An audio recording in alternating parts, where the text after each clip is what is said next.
What's up, y'all? It's Shuffle. I'm making this video because I just want to do something like this eventually. It's just I've been really busy the last few weeks with kingdoms and sponsors, so I haven't really had enough time to sit down and script everything out. So I just want to say what I have right now and just get a feel, where people's heads are at, and then, maybe I'll make something bigger in the future, but this might just be it, right? This might suffice.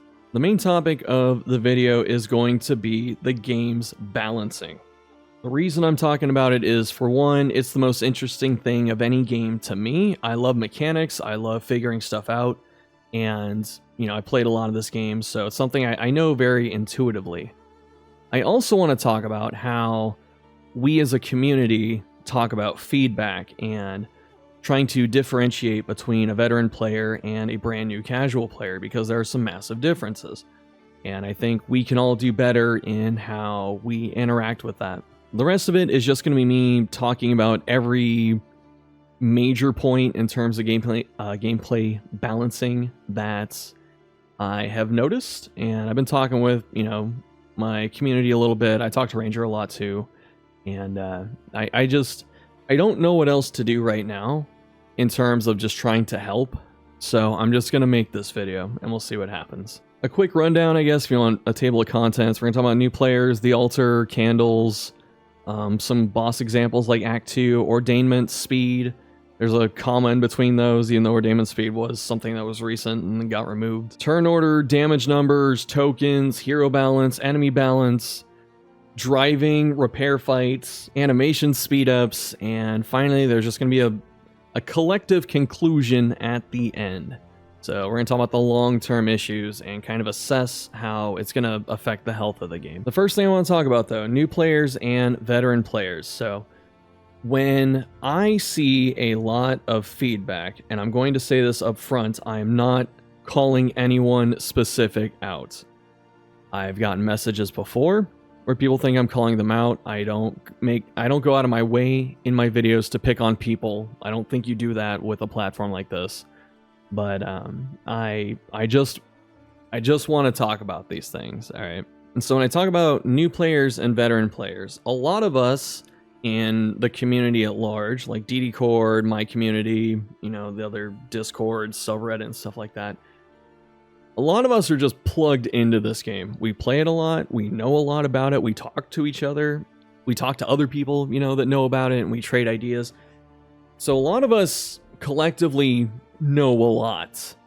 And a lot of us also play on maxed out profiles in terms of confessions. So Kingdoms kind of remedies this. And I want to thank Thick Veiny Sausage, one of my best buddies in the community, because something he used to do when he played Darkest Dungeon 2 a lot was he would constantly make new profiles and he would assess what the new player experience was. And I think that is such a great and smart and healthy thing to do when you want to examine game balance. I understand why more people don't do it. It's not fun to take your couple hundred hours of meta progression and then just get rid of it and start over. Like, a lot of people don't like that. Understandable. However, what ends up happening by doing this is a lot of people tend to kind of forget what it's like to start out in the game. It's okay if you have the knowledge. The knowledge is the biggest thing you need, but when you have all the tools, your vision or your version of the game's balance tends to get skewed, because you have more tools to deal with more difficult situations, so it brings the overall difficulty down. Which means, as veteran players, if we're going to put feedback out there into the community, personal experience is okay. It's important to have your own personal experience. I will say, though, it's very important also to consider the newer player. The new player doesn't have every skill unlocked. They haven't completed the altar. They're likely going to play the game for maybe 20 to 100 hours if we're lucky, and then they'll probably drop it and move on to something else.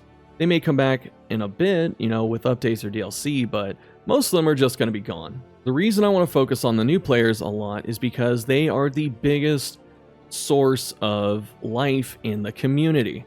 The biggest cost that you have to pay to play Darkest Dungeon is buying the base game. It's $40 normally. It goes on sale for down to as low as $20, I think is what I've seen. So the biggest ticket to entry is always going to be the vanilla purchase.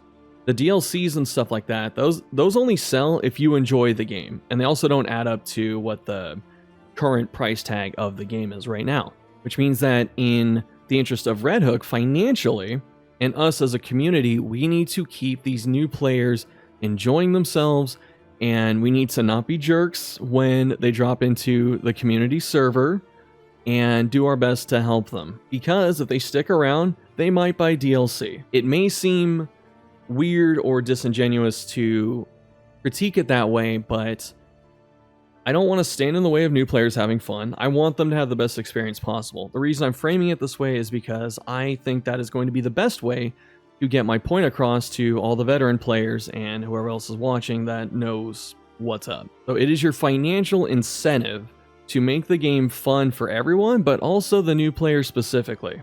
A lot of games catch a common criticism of, oh, this is being catered to new players. Well, if you look at the flip side, if you ever played a game that's being catered to whales or long-term players, maxed out accounts and stuff like that, that kills the game. Whereas it being easier for casuals keeps an influx of people, and most of us, if we still enjoy the game, we deal with it. The thing I see that discourages me in the community at large is when new players show up to community areas like DD or the Reddits, and they get bullied, you know, especially in like a Discord server. It'll be, you know, El Meow white name having a bad opinion. Let them have the opinion. It's okay. Like they're playing the game, they're enjoying it, and they came to the community server, which takes some effort. There's no Discord link that I'm aware of in either game. You have to go online and find it. And so they're going to go through all that effort, and we're going to shame them for not being in the server that long. Like, that is some high school level gatekeeping. If someone comes in being sassy as a white name and says the game is complete garbage or something like that, then sure, I understand if you want to be sassy back. But if someone just comes in and says, like, for instance, a DD1 example, hey, I really like having Vestal and Jester together because it seems like a strong recovery comp.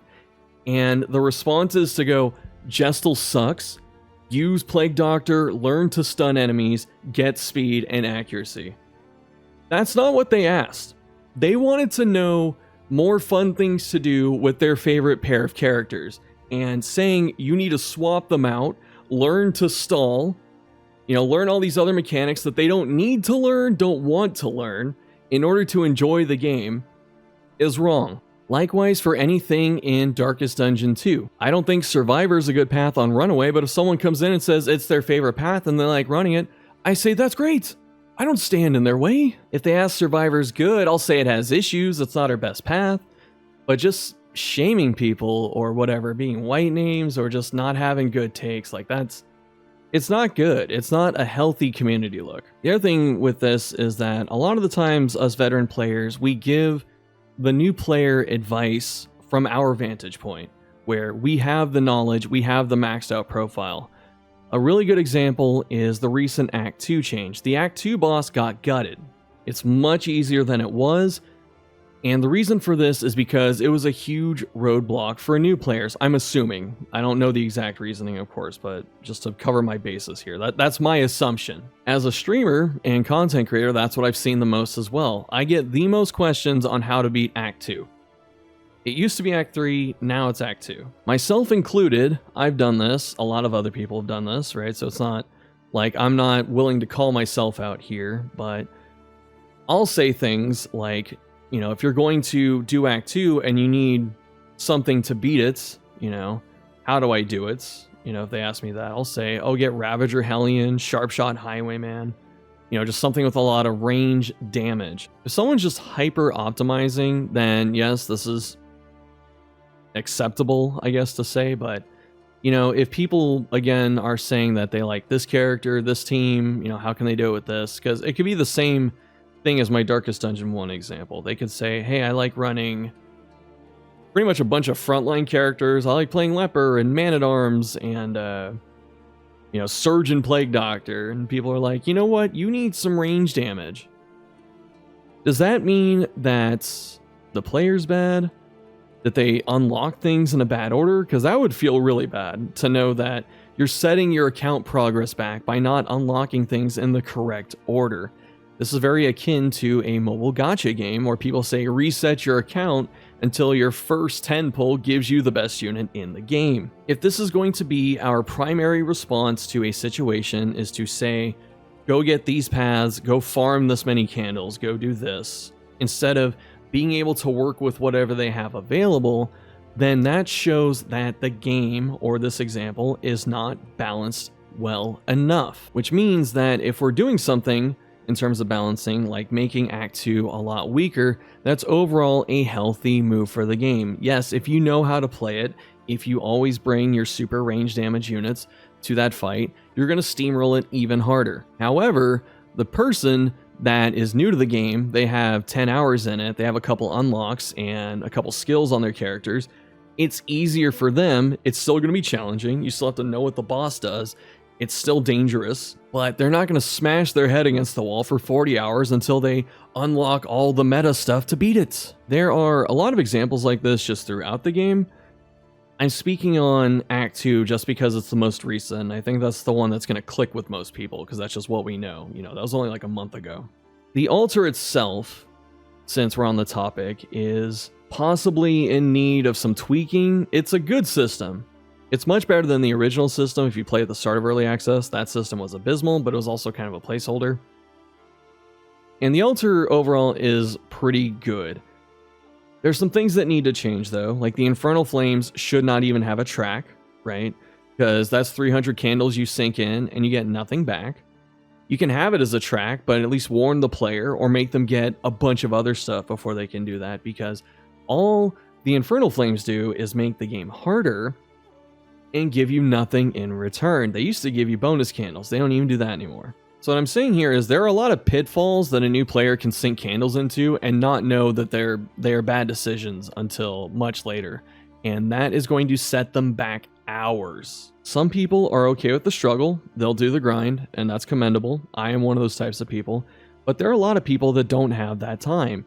If they play 30 hours and they're stuck on Act 2 and they break their altar, they're probably gone. They won't come back. And do I have an immediate solution for the altar? Not yet, just because, as I said, I didn't do a ton of research into the individual solutions of the topics. Plus, I think, from what it seems, Red Hook's more prone to saying this is an issue instead of us saying do this to fix it, right? So, just noting that it's an issue is probably good enough in a lot of cases. Something else that got recently changed was the Ordainment Speed. That got removed. I was a huge proponent of that, but the reason I always pushed for the Ordainment Speed to go away is because it's a very imbalanced part of that stat increase. Only a couple heroes in the game get bonus speed through their altar track. It is not many. You can also not raise your speed by spending mastery, something more consistent. You have to use items. And people will say, you know, get this item. If you're having trouble with this, get this item. Speed's an issue, get a speed poultice. This is the exact line of thinking that was said during Focus Fault when that fight was abysmal and not fun. And it responded well to taunts, so people would say, oh, find noisemakers. You can go multiple runs and never see one. Same with new FF, get stealth powder. You can go multiple runs and never see stealth powder, which means that a lot of the baseline tools need to be good enough that a creative player, maybe after seeing the fight a couple times, 3 times or something, they can piece together what to do and beat it. It shouldn't be, I need this item. Like, I don't want to play Grave Robber and get all the way up to Shadow Fade to beat this. I don't want to buy the DLC and Master Duelist and get Meditation Plus also in order to deal with this fight a bit better. There needs to be enough in the base pool of stuff or some predicted, mostly measured amount where it's like, okay, maybe they get about 200 candles up to this point. What are they going to get on average with 200 candles, and then work from there? Yes, it will take some work to do, but ultimately that's going to be a healthy thing. A little bit of a digression, like I said, not entirely scripted, but Ordainment Speed comes up for the same reason. Because when it got removed, the reason I wanted it removed, and not just myself, like I'm not trying to sound egotistical, but other people that thought the same. The main reason was because enemies were just way too fast in general. Without the Ordainment Speed, a lot of them are within your speed range, you know, and some might be a little faster, and that's fine. But when you start stacking Ordainment, which was +2 speed, you get battle modifiers like Elite, that's +1 instead of like +3 speed, or Hasten +6 speed, you are not beating any of them in speed rolls. Like, should an Ordained foot soldier with Hasten have like 8 speed or 7 speed, whatever it has? No, it shouldn't. It's a dude made of vines and dead skin. When you have bad speed situations, you get some really bad balancing results. In Darkest Dungeon 1, it wasn't as obvious, because it was in the player's favor. In general, you were faster than most of the monsters, and if you started to use stuns, which were very prevalent, common, and powerful, you could leverage such an advantage every single fight by going first and stunning enemies. Go over to Darkest Dungeon 2. That balance has shifted towards the enemies. The enemies tend to be a lot stronger, and when they have extra speed, they use that strength and just keep putting you in under a lot of pressure that you don't have a lot of answers for anymore, because things like stuns became way harder to do because Red Hook is overcorrecting, in my opinion, from the first game. The average enemy speed at the bottom end. The Tangle is the slowest region. I made a little math thing like last year on this. The average speed of the Tangle with Ordainment Speed gets up to 4. The average player speed is around 4. There are a couple characters faster, but a lot of them are slower, like Leper, Man-at-Arms, Crusader, and the like. Which means we have enemies with 40% extra damage and extra damage over time application plus penetration are now consistently going before you every single fight that they appear in. They can also get other modifiers like Elite, Frenzied, Hail, other things too, and you have less tools to deal with it. This is where a big point of veteran players and new players come together. The reason I advocated for the Ordainment Speed getting removed is because the new player isn't going to be able to put that together. The casual player is not going to understand that speed is some awkward D8 -1 roll, so it can go 0 to 7. They're not going to know like every enemy speed by heart. They're probably not even checking speed because it doesn't say speed. It just has that little weird symbol, you know, that little soccer ball going at max speed, and just has a number. If you haven't noticed, there is a lot of information on the screen of Darkest Dungeon at all times. I don't blame people for not knowing every speed or checking it constantly. The reason this is important though is because speed affects all players the same. If you know how it's working, it can be irritating, and you understand why it's kicking your ass. If you are a casual new player and you don't know how it works, you can't say why it's bothering you. You just feel that something is wrong. You just notice that every enemy always goes before you and beats the hell out of you. That isn't fun. That's not to say that the game shouldn't have challenge, okay? I know a lot of people are going to get that twisted, but just going through every second and third region on every single run and having the majority of enemies be faster than your team, constantly hitting you in the face, over and over again. We jokingly call it the cutscene because that's what it ends up being. 3 or 4 enemies go before you, you just watch your team get smashed in the face, and then turn 2, it happens again. Turn 3, it happens again. The next fight, it happens again. I'm really glad they got rid of Ordainment Speed because of that issue. There are going to be a lot of issues like that, where the casual player doesn't have the experience or isn't looking for the information or can't find it or whatever, and they're not going to know how to explain things that feel bad. And that's what I think veteran players have to do as a community, like as some kind of ambassador. This is why I try and do it myself, where I want to speak on behalf of those players that don't usually get to have a voice. Ordainment itself is a massive issue. Getting rid of the speed was good, but blanket flat stat increases are one of the least fun ways to increase a challenge in a video game.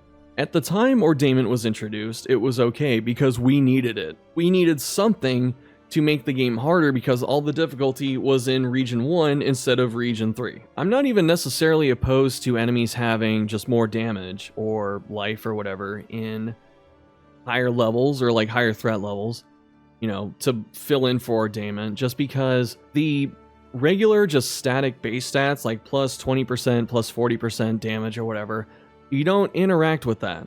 Tokens you can interact with. You can hit them, you know, if they have a strength token, you can cancel it, remove it, whatnot. You know, you can throw weaken on top of them, and Ordainment just kind of messes that up. And the example that I always use, and everyone has a conniption fit over, is that weaken mathematically is not 50%. I say it's only 10%. Some people say it's 35%. I don't care what number you end up on. The point is, weaken is not minus 50% damage. It's additive, but if you have weaken on a 14 damage hit, it goes to 9, I believe. It doesn't go down to 7. That's half. It's over that. So when you look at a token and it says reduces damage by 50% and they hit over 50%, that's weird. That's jarring. It doesn't look good as a player to just see that, especially compared to weaken on the player, since static damage increases aren't as common on the player side outside of like trinkets and Hellion. Weaken affects us normally.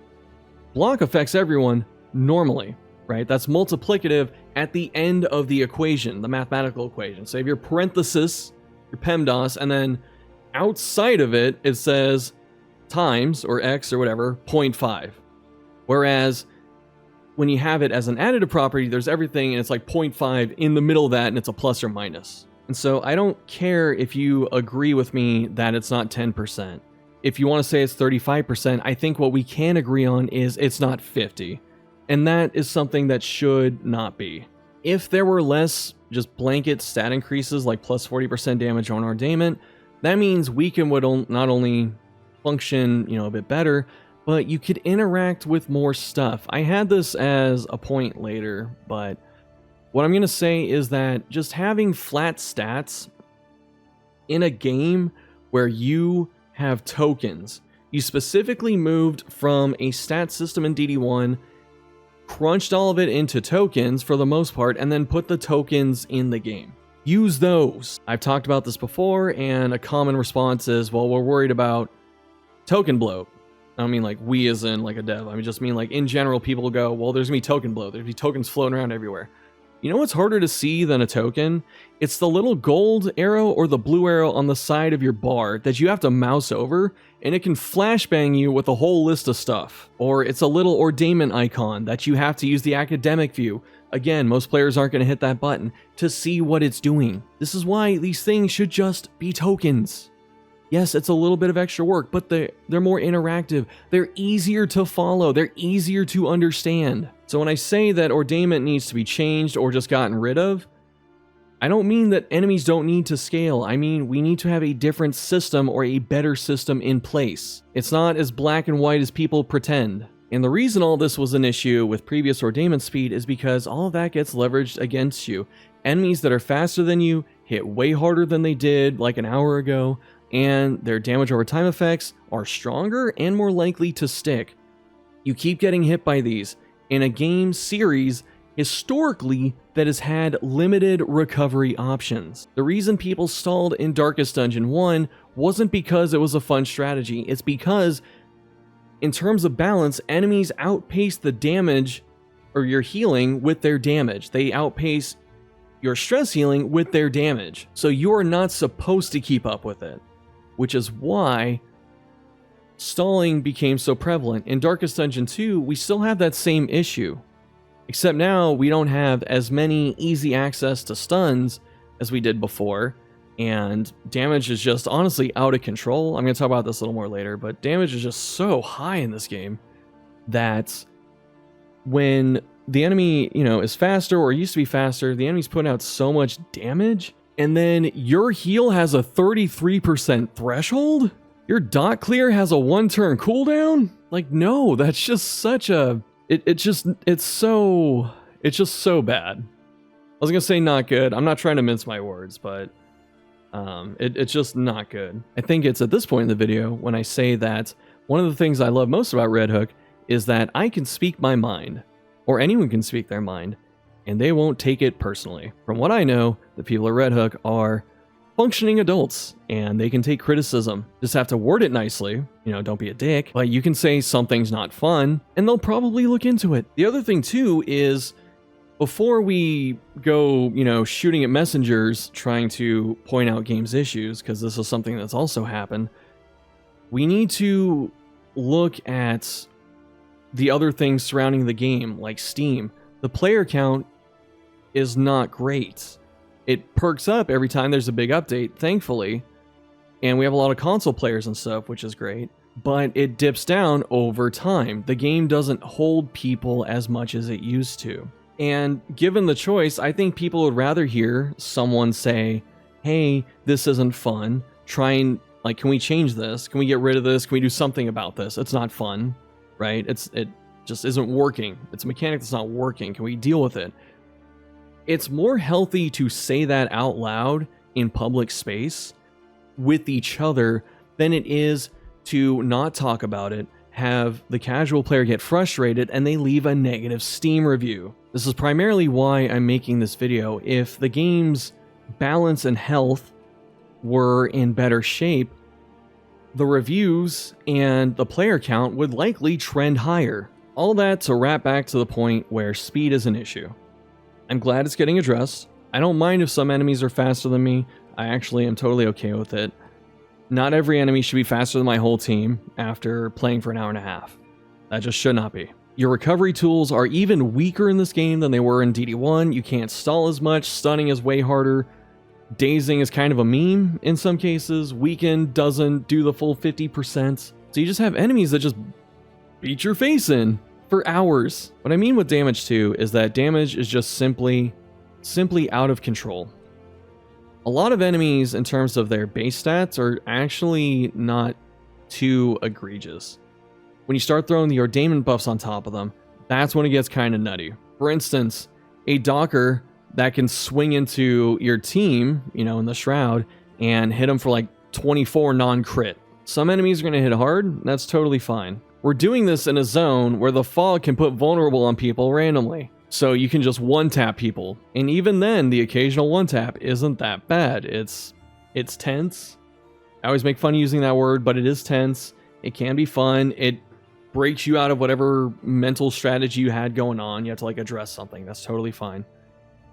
However, a lot of enemies in this game can hit you really hard. And a lot of them can leave a damage over time on you that's also a ton of damage.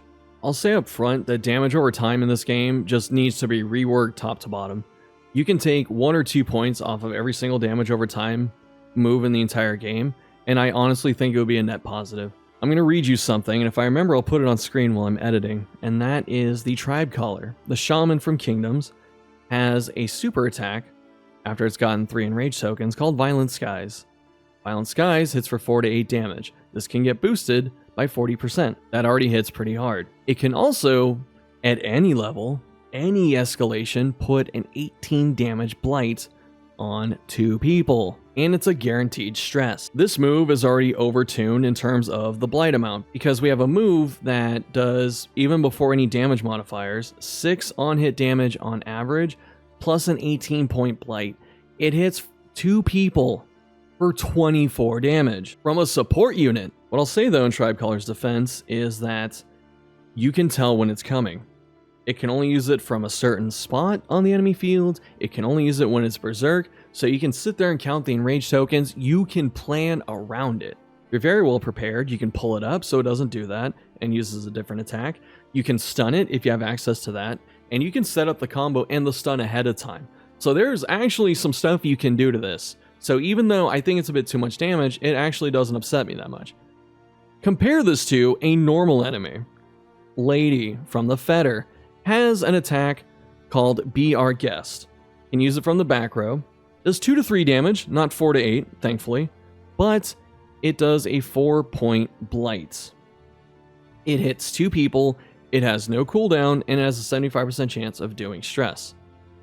Now, Keep in mind that Lady gets access to Ordainment damage. She used to have Ordainment Speed. She already had 4 speed. She would go up to 6. That's faster than every character that's not Duelist or Grave Robber. Also remember that Ordainment gets res penetration and 1 extra turn on damage over time. So now that Blight does 16 per person.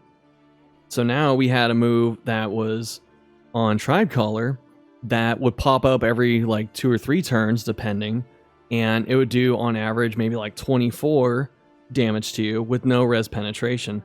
We have Lady, who when ordained, the average damage on his probably like 3 or 4, and then it does a 16 point blight on 2 people. You know, actually, I think I said my math incorrectly. The Violent Skies damage is 24 a person, which is actually insane, and Lady is not that far behind it. The difference being, Lady is a common enemy that can appear in pairs. Lady also has no cooldown on this move, so you can get hit constantly by a move that penetrates your resistance, does 16 in damage over time per person every turn. Oh shuff, just use a dot cure. You're right, let me hit Ministrations. That's only on 1 person out of the 2 people. And guess what? I get hit by it again. And guess what? It's on cooldown till next turn. This brings us back to the casual player.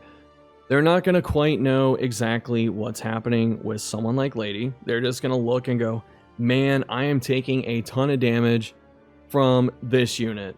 They don't quite understand. Maybe it's the speed or what. They might not even know the Ordainment benefits. What they do see is their backline getting melted in 2 turns. Lady is an enemy that can give herself death armor, speed, regeneration, extra turns.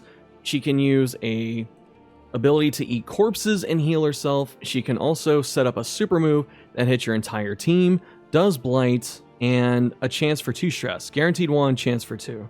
People having a visceral reaction to what I just said are probably going, well, Chef, she has 10 move resist. Just pull her. Of course, you can pull her forward and get hit by Mulch, a move that does 3 to 7 damage before any scaling, 20% crit, guaranteed stress, chance of disease, and hits your front 2 people. Is that better? Depends, honestly. The other thing to say is not everyone has a frickin' pull. If she's in rank 4 and you push someone behind her, it doesn't really matter, she can do it anyway from rank 3. It's also much harder to push rank 1 enemies than it is to pull backliners. Again, this is just one of the more egregious examples of an enemy that are currently in this game, and I'm comparing it to a brand new enemy that has more counterplay options, even though I dislike it for about the same reason. You can go through a lot of things in every set of enemies and just find something that goes from the point of being annoying because it's challenging to just not fun to deal with because it is inherently frustrating. These are the things that lead to people quitting the game, not buying DLC, and leaving bad reviews. Spiders, rightfully so, are annoying. They're annoying in the first game, but they're only really dangerous at like level 0 because after you get maybe a trinket or a level or 2 and you start getting a little more accuracy, that massive dodge stat they have stops mattering as much. Go to Darkest Dungeon 2, we have Spitters that take 2 or 3 hits to kill on average. They spawn in with 2 dodge tokens. Not even regular dodge, it's dodge plus. Bursting it down is out of the question. Friends they like to show up with are Webbers. Webbers are pretty quick at 5 speed, and they have dodge of their own, and they come in with the ability to hit you with one of the most ridiculous attacks in the entire game, which is Web. It can hit everything from every position, it has 15 crit, and the effects that it has on top of it is it stuns you, gives you 2 vulnerable. Does it need 2 vulnerable? No. And then it combos you. That sets up Spitter, who guess what? Gets 100% guaranteed crits with Spit against combo. Not that that even matters, Spit already has a 20% crit rate anyway. So you have a move that does 3 blight damage that is almost assuredly going to crit a majority of the time until you're like in the way back half of the fight, which means that blight is closer to 15 and that crit damage is actually 6 before it gets scaled up. And you have vulnerable, so these spit crits can be in the double digits. Put all that together, we have enemies that are very dodgy. Also, one of them is a lot faster than most of your heroes, and it can stun you. So they take your turns away, they blind you for the turns you're not stunned, they do a ton of damage with a bunch of synergy, vulnerable tokens for them or their friends, combos that set up guaranteed crits, and disease. And no, I'm not advocating to completely gut this enemy or delete it from the game. Does it need to have 14 base HP? I'm talking about Spitter. No, it doesn't. Don't give it the range of damage to be 2 or 3 tapped. I'm not running Vuln Hex on every single team that I pull out. I don't have Bounty Hunter the entire time. As veteran players, we'll say it's really annoying, and sometimes it might be a little dangerous or whatever. Like, I complain about all this. I don't usually die in creature dens. It's been a while since that's happened that I can remember. But then we go back to our friend, the casual player, that has not as many unlocks as you, doesn't have a bunch of knowledge surrounding the game, and they fight the Smash, you know, a couple times in their like 20 hours of playing. And it leaves such a bad taste in their mouth that they are in danger of not playing anymore. People may think I'm being hyperbolic, but as I said before, look at the mixed reviews, which this game shouldn't have mixed reviews. It's very sad that it's happening. And then look at the player count that is not as high for something that is this well polished. So whenever you want to disagree with something I'm saying and saying I'm trying to over nerf this or make it too easy or this and that, just know that the way the game is balanced right now is not working. I can give you a ton of examples, but you need to know that the current balance is not working. And then we come to the fan favorite Cardinal. Cardinal is one that has been publicly stated Hollow Vessel will never change. Everyone hates this move.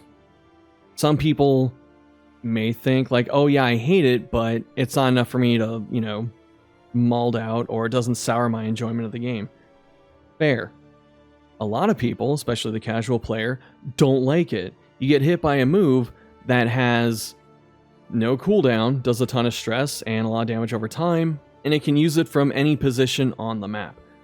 The reason it is a problem, and we have to admit it's a problem as a community, is that Cardinal has been changed at least once, maybe twice before, to make it so Hollow Vessel is used less frequently.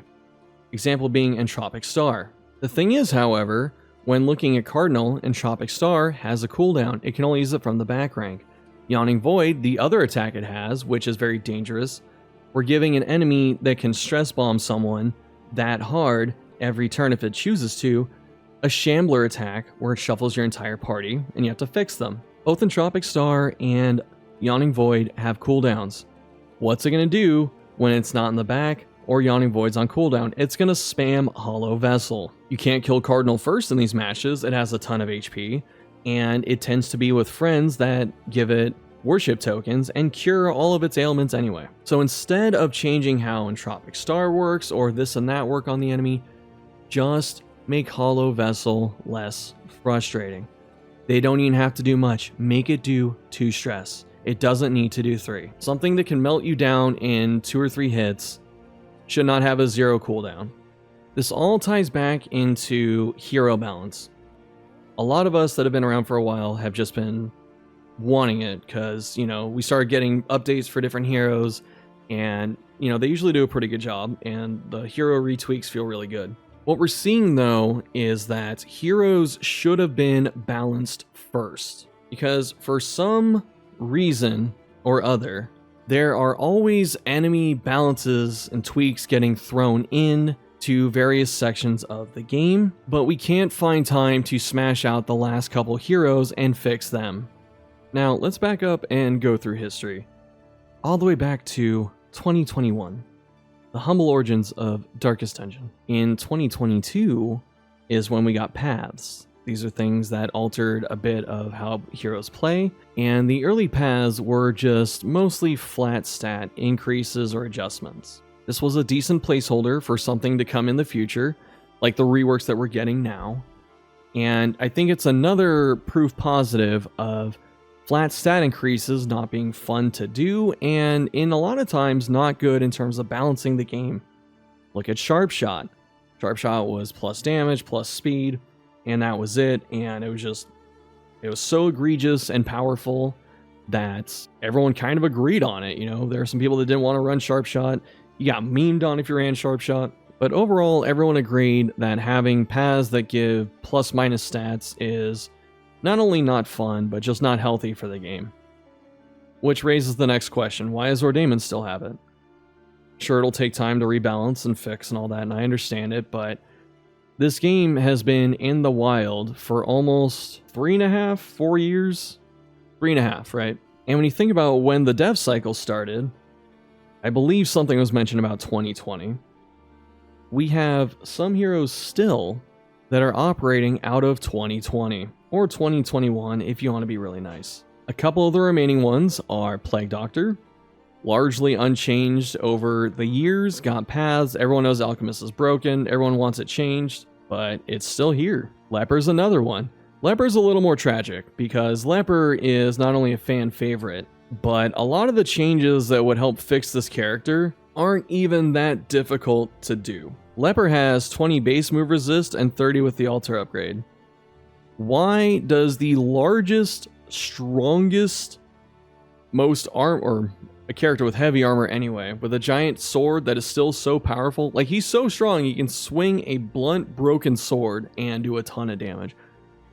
Why does this character only get up to 30 move resist? That is tied for runaway. You're telling me that an orphan child has as much footwork and able to stand their ground as a giant king, strong as hell, in metal armor. Leper, by comparison, had, I believe, the highest move resist in the first game, if not one of the highest. And in terms of Leper, it's not like it would take anything too drastic to fix that. You could open the game file and change his move resist to 50. I think a lot of people are okay with that number. It's not too powerful, but it does fit the character. This could be thrown in at any time. This can go into any patch. It's literally like 2 keystrokes. And so I understand that full hero reworks, path reworks and stuff will all take time. But there are a lot of little things we can do to make these characters either not as strong if they're too strong, or less frustrating to play as. Another one. Only 2 characters in the game have passives, or at least listed passives, and that is Hellion getting low damage, or low health, bonus damage, and the other one is Leper having a chance to start with 1 or 2 blinds. Is it fair for a character that constantly self-blinds him on his damaging abilities to be able to start a fight with 1 or 2 blind and either just waste his couple turns trying to swing through it, or have to spend a turn with reflection and then blind himself and then deal with it again after? That's not a fun thing to interact with. People want to put Leper in the team, watch the entire set of enemies go first because he's slow as hell, and then they want to hit chop and delete something, or at least do some pretty good damage. Spending your first turn hitting reflection and then letting the enemy team go again, and then swinging chop and blinding yourself is not a fun experience. So Leper doesn't even need the full rework package right now. You could just drop in there, give him some movement speed, and take away the combat start blind, and that would fix a lot of the character. So there are these little layups, these little gimmies that are out there that could have been done at any time, but are not for some reason. This leads to a couple issues. The first being that when we got paths in 2022, that is when we should have got hero rebalancing instead of adding more things to fix later. There's a video that came out on the channel almost a year to the day, depending on when I put this out, because I'm recording this on the 24th, and on the 26th will be the year anniversary of Ranger's video ranting about Vestal. Now, that video had a lot of tone policing and virtue signaling, to say the least. You know, it's like, you know, people would admit that, you know, there might be some issues, but it's like, how you said it was not correct. And this is when I go back to what I said before. For one, Red Hook is a bunch of adults. They can handle it. 2, what Ranger was doing, if you were unable to tell in that video, was just to be sarcastic and try to keep it funny. Because no one's going to want to watch, you know, a 15-minute hate session of a character, you know. I say that as I'm like an hour into this recording, which is kind of getting sour, if I will admit. And what makes that video interesting is the response it got. For one, it didn't get a ton of views comparatively on the channel. I mean, 10,000 or so is still really good. But also, you know, it's not like one of the heavy hitters on the channel that gets up to like, you know, 50,000, 100,000. But there is such a a visible like backlash to when he posted that video. And it was honestly undeserved to have something like that because, again, it was a lot of, well, we understand it's an issue, but you didn't have to say it that way. And I bring it back to the things I've said before, where if instead of, just kind of twiddling our thumbs and trying to frame everything the nicest way possible and not try and piss anyone off or be too afraid to even talk about an issue, or a white name mentions it and we just blast them down in DD-Cord, maybe some issues would get fixed sooner. Maybe some issues getting fixed would lead to less negative Steam reviews. In fact, there are a lot of big changes that happen in the game that you can kind of point to the negative Steam reviews. Affinity. It took up a lot of screen time, it wasn't that fun, the original Affinity mechanic, and it led to a lot of verbal pushback. Guess what that led to? A change. It took a while, understandably, it's a big system. It took a bit, it got changed, and it's still not perfect, but people don't hate it. And that's what I'm trying to say with Ranger's video is it's okay to put a spotlight on things that aren't working. It's actually healthy. We're not critiquing the game because we hate it. It's because we love it. You're most critical of the things you love the most. In fact, in my position, I still do my best to fairly critique the game, even though I don't know if it's going to cost me any opportunities in the future. I hope not. I don't think so. But also, what I approach it from is the financial approach, is that for me, when I suggest balance changes, and I'm not just saying I'm exclusive, but I know a lot of people want different changes and all that, but whenever I'm advocating stuff, and I'm talking for the casual player and whatnot, I need this game to do well, because it's like my primary source of income. So even though I'm critiquing it, I'm not doing it in order to make me enjoy the game more or to, I don't know, just vent some frustration or piss people off. I'm not doing it to do that. I'm doing it because I want this game to be the most fun for the most people. That sounds like an outro. It's not an outro. The same thing is what happened with Ranger's video. It was just a lot of frustration because Vestal had some very obvious issues. She didn't need a full rework. No one really was asking for that. It's just like she needed some tweaks. She needed some help. Even though she wasn't as bad as Leper, whose moveset is all the way back in 2021. Plague Doctor is all the way back to 2021. And actually, a point I forgot to mention with that is the reason having the reworks take so long, instead of just doing them rapid fire as fast as you can, and by spacing them out over a couple years, it's a weird look from the outside for a player, because you'll have characters like Abomination, very well tuned, actually very well balanced, streamlined. A lot of things make sense, different play styles that work, a lot of synergies that work. And then a player will see something like Old Virtuoso, which got changed, and it would just say affected skills, none, because it didn't do anything besides like flat stats. And so that just doesn't give a good impression to the player when they see something that's been worked on recently as a character balance, and it looks good, it feels good, and then you go back to someone like Leper, who literally has a path called Monarch that doesn't function in Kingdoms. There are a lot of problems down the line in terms of enemy balancing that could have been fixed or not even had to happen if heroes were balanced first. To me, it's putting more work on oneself to go there and instead of balancing like the 14 heroes and maybe making some tweaks here and there to the enemies, we're going around changing enemies, nerfing bosses, reworking bosses in some cases, buffing bosses, instead of just changing how the players' characters are working.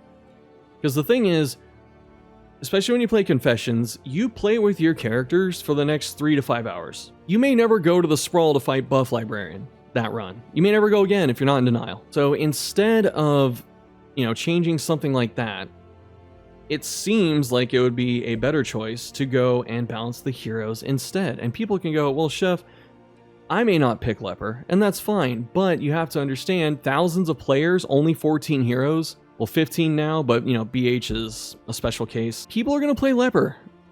When you pick Leper, and you see his whack-ass 2021 moveset, alongside the brand new Abomination, polished, looking good, has air conditioning, not some beat-up car, it doesn't give you a good feeling. And again, the casual player's not going to quite know why. They're not going to know that Leper hasn't changed much in 3 years. They'll know Abomination came out recently, but they're not going to know that Leper, has been having these troubles for a long time. The other reason I want to congratulate Ranger's video is because even though there's a lot of pushback, it got people talking. DD and I think even Reddit too were blowing up for a couple days, like 2 or 3 days, talking exclusively about Vestal and fixing her or changing her or if she even needs it. And even if you agree or disagree that she needed changes or whatnot, it got people talking about it. And that was the important thing. Although I will poke fun at some people here, because there are some people, again, not calling out anyone specifically, but still calling people out, that said Vestal doesn't need the rework. She's totally fine and balanced. She got a lot of buffs in the rework. These people are not swarming to the public channels and saying Vestal's way too strong, please nerf. Because maybe, as it turns out, she needed the help. And that's probably something else that's a little frustrating in all of this, is that whenever Red Hook actually goes back and fixes stuff, they do a really good job. Like, I'm not going to take away credit where it's due. Like, they go back, and they fix Vestal, way more fun. They go back and give Man-at-Arms 4 different playstyles instead of just one with more damage and the rest suck compared to it. That was cool. Jester, instead of just running Wanderer plus Virtuoso, he actually has like 2.5, 3 different playstyles now. Like, all that's fun. Highwayman, a lot of fun stuff there. So that's why I would like to see more of this, because when they go back and change stuff, it's good. And yes, dev work takes time. I understand. They're working on a lot of things at the same time. I understand that. But this goes back to my previous point. Vestal didn't need too many tweaks. And it's not hard to open Notepad and go to Leper and give him 50 move resist and delete the combat start blind. Just those 2 little things will show that at least there's attention being paid, that it's front of mind while everything else is going on, and it shows that they actually care about the character. Strangely enough, even though Ranger made that video, it got people talking, caught us a lot of heat, by the way. Still feeling the effects of that one. But when modding came out, this is when I think Vestal got like the rework, because I don't think they were talking about giving it to her. They just said like Jester and Man-at-Arms, and then they just snuck in Vestal like right at the end. And that's because when modding came out, the character that got reworked the most was Vestal. So if a character was truly well and good and didn't need help, why was it one of the most reworked characters, if not the most reworked character, on the early workshop? To the point where she got shoved into a patch that probably shouldn't have had her. We even didn't expect her to ever get reworked because she had the new path system. A lot of us forget that. We used to have the old and new path system, which was also jarring to look at as a player. And because there was actual public discourse on the topic, change happened, and everyone benefited from it. More people like playing Vestal. She's more fun to play. She has just different styles now going on. Chaplain is really cool because you have like some kind of different form of tanking. Confessor's really strong. And there's a point to running Wanderer and Seraph in different circumstances. Another character that I focus on a lot is Flagellant. And long story short, because I've said this so much in my videos, is that his rare mini-boss does not excuse him being overpowered. Like, that kind of thinking is another thing that's harmful to the game, I think. Another one is Taunt. I have my issues with Taunt, but the thing is, the reason I'm not totally trying to just scream about Taunt at every moment, every minute of the day is because I still understand it's a good tool for new players. It helps smooth out things that you don't understand because you don't have to necessarily know what the enemies are doing. You just hit Taunt. There's some ways to change Taunt. Maybe one interesting way would be just make it resistible. It's a negative token. What if you could resist your own Taunt? People would hate that. The thing I will say about Taunt, though, is the one enemy that made big use of Taunt was the Tangle Drummer. The players hated it so much, they changed it to Guard. If that doesn't tell you that Taunt is problematic, I don't know what other example I can give you. Another thing to talk about with player mechanics and all that is just control tools in general. I've talked about Weaken, but stuns. Stuns were super powerful in Darkest Dungeon 1. It's all a lot of optimized play ever became, was just making sure only 1 or 2 enemies a turn could attack you. There's a lot of reasons for this, or there were a lot of reasons for this. One of them was that just everyone had a stun in that game. No joke, there are probably like 3 characters without stun and the rest had it. The other is there was a ton of trinket support. Clash trinkets and neutral trinkets also gave you stun chance. You were also inherently just faster than the enemy in Darkest Dungeon 1. So we go to Darkest Dungeon 2, and what happens is your speed gets gutted very heavily. So the enemy, is more competitive. Understandable, don't actually hate that. They got rid of all the stun trinkets. Understandable, don't hate that. But then it got overcorrected. Then we had to do things like set combo. So you had to spend 2 turns to get 1 stun off, which sometimes is still pretty worth it, but there are times where it just doesn't matter, which kind of led to the early philosophy of damage racing the game, because it's like, why bother weakening it? Why bother trying to stun it? Why bother blinding it when I can just kill it in like 2 or 3 hits? And I just do that. The other thing too is a lot of stun resist in DD1 was kind of bad, so it was easy to chain stun enemies.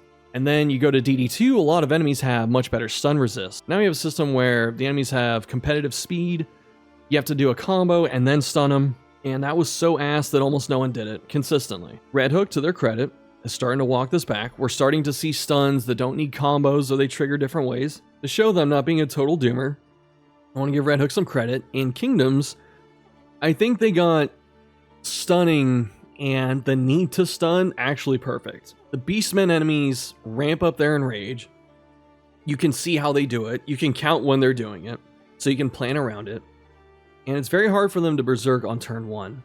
A lot of stuns are very difficult to pop off on turn 1. Turn 2, though, a lot of your stuns you have access to, either through combo or like Bounty Hunter, Duelist Stance tokens, and the like. Or if you're some nut job, you can double daze. And then you have enemies that respond very well to getting stunned. And so when you have enemies that have a counterplay like that, it doesn't have to be stunning, but when they have a counterplay like that, and the player has a little more freedom to get it to happen, it's great because you're sitting there, you're interacting with the game, you're counting the mechanic that the enemy's doing, you're looking at what your team is capable of, you're using your speed order, the turn bar, everything to your advantage to make something happen. That is the kind of gameplay that should permeate this entire place. But instead, we get Hollow Vessel.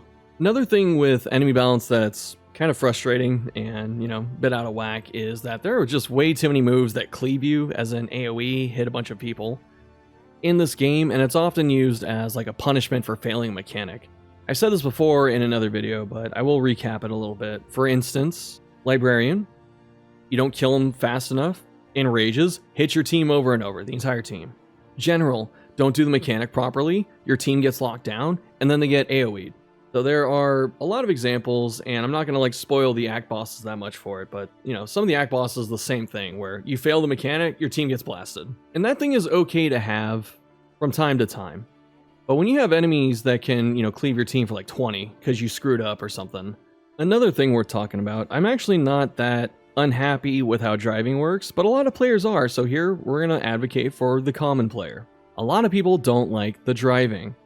The repair fights were not a healthy addition to this game, because in the repair fights, you're getting punished for something that if you don't have enough Altar of Hope progress where you get your extra token on the wagon, it's already punishing enough. And then you have to do a fight short-handed. And if you don't have a max profile or high-level profile or a lot of game knowledge to know how to circumvent this easily or consistently, then what it leads to is you get like 2 or 3 repair fights every run, and those are frustrating. No one likes seeing the double ghoul repair fight, because you're going to leave that one with like 5 stress on the entire team and 0 torch. With the driving taking so long and some of the combat taking so long, I want to stress how long the driving actually takes. There's one time about 2 years ago, my game bugged out, and I couldn't do any fighting. Every time I had something happen, I would just sail past a combat node, or it would just boot up the fight and then end the fight.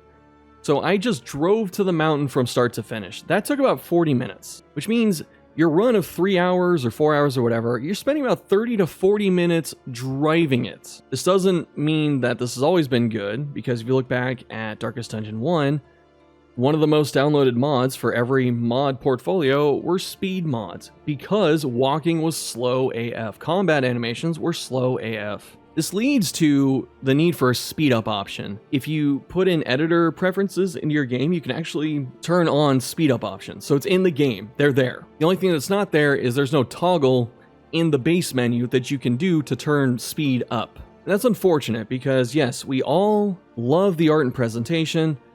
The animations are great, like everything's just nice to look at, but sometimes you just want to put that thing on 3 speed, 5 speed, and just zoom through it. Especially if you're doing things like the vitrine. You know, if you could run at like 3 to 5 times speed, the vitrine would be way less annoying to do. If you win every single run, it's going to take you like 100 hours anyway. People wanted a speed up option for the longest time. It just never made it into the game. And what I'm saying here is that it is in the game.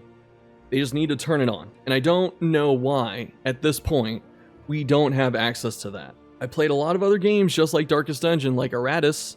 There's a speed up option in that. There are a lot of games where they understand that turn-based combat can take some time, or traveling can take some time, and they let you speed it up.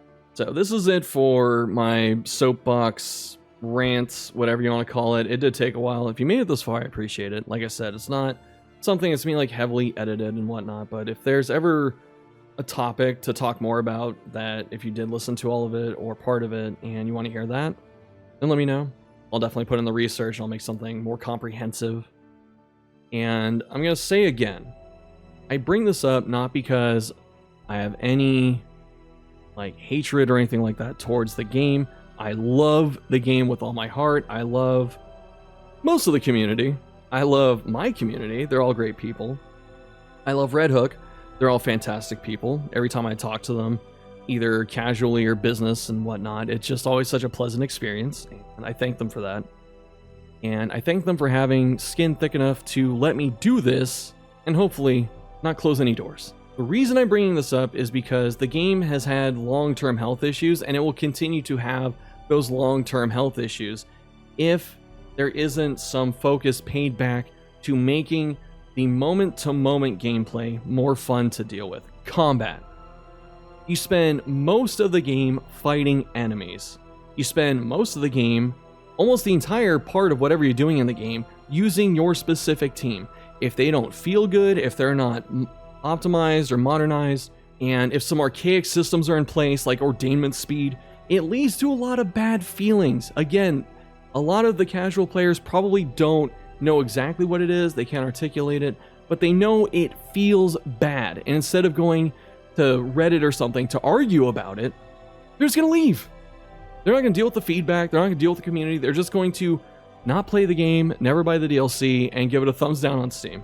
I want to avoid those. So I'm giving some tough love right now in order to emphasize that.